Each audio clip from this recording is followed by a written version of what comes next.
Antoine et Maxence, des jumeaux intrépides au sourire contagieux, vivaient dans la pittoresque ville de Chicoutimi, au Canada.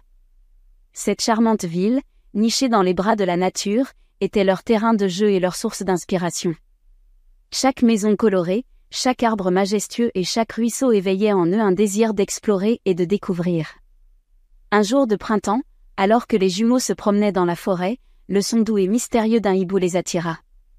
Intrigués, ils suivirent le son et se trouvèrent face à un hibou sage, ses yeux profonds et brillants à la lueur du crépuscule. Le hibou, perché sur une branche d'érable, leur parla d'un trésor caché, un secret qui avait été gardé pendant des siècles. « Je peux vous montrer le chemin, dit-il de sa voix douce et mélodieuse, mais sachez que le voyage sera plein de défis et d'épreuves. » Avec une étincelle d'excitation dans leurs yeux, les garçons écoutèrent attentivement le hibou. « Vous devrez traverser la rivière rugissante, grimper la colline escarpée et trouver la plus grande pierre dans la clairière éclairée par la lune, leur expliqua-t-il. Armés de courage et d'enthousiasme, Antoine et Maxence commencèrent leur voyage le lendemain matin. Avec des sacs à dos remplis de provisions, ils marchèrent vers la rivière, dont le rugissement résonnait à travers la forêt. Ils traversèrent l'eau froide et tumultueuse, se soutenant mutuellement à chaque pas. Après la rivière, vint la colline. Elle se dressait devant eux, imposante et intimidante.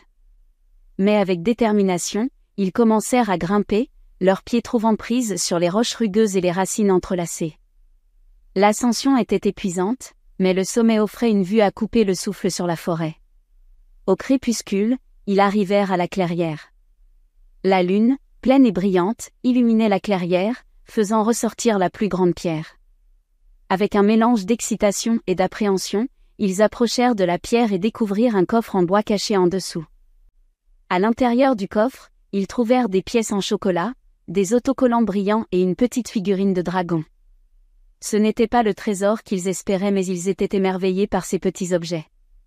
Épuisés mais heureux, les jumeaux prirent le chemin du retour, le coffre soigneusement tenu entre eux. L'aube se levait à peine lorsque les premières maisons de Chicoutimi commencèrent à apparaître au loin. Les rues étaient encore calmes, mais l'excitation des garçons était palpable. Ils étaient impatients de partager leurs trésors et leurs aventures avec leurs amis. À leur retour, Antoine et Maxence devinrent les héros de la journée. Ils racontèrent leur aventure à leurs parents, à leurs amis et à tous ceux qui voulaient écouter. Ils partagèrent leurs trésors, offrant à chaque enfant un morceau du chocolat et un autocollant brillant.